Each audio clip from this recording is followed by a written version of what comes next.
Hola, avui parlarem de com realitzar de la manera més efectiva la revisió del nostre equip d'intervenció i el del nostre company just abans d'intervenir.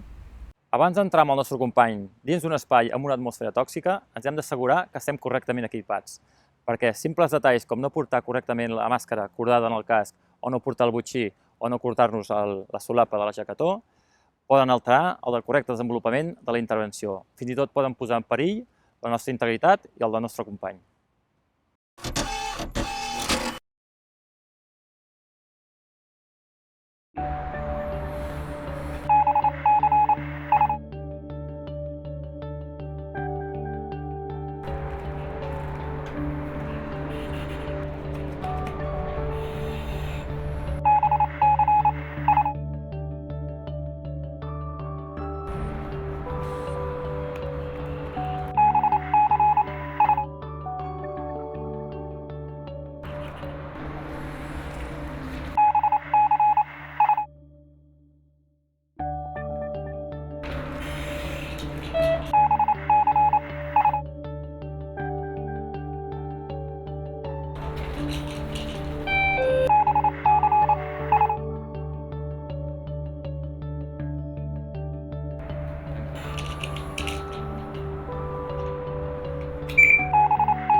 Com heu pogut veure, estar correctament equipats és un requisit indispensable per tal de poder començar una actuació amb les màximes garanties d'eficàcia i, sobretot, de seguretat.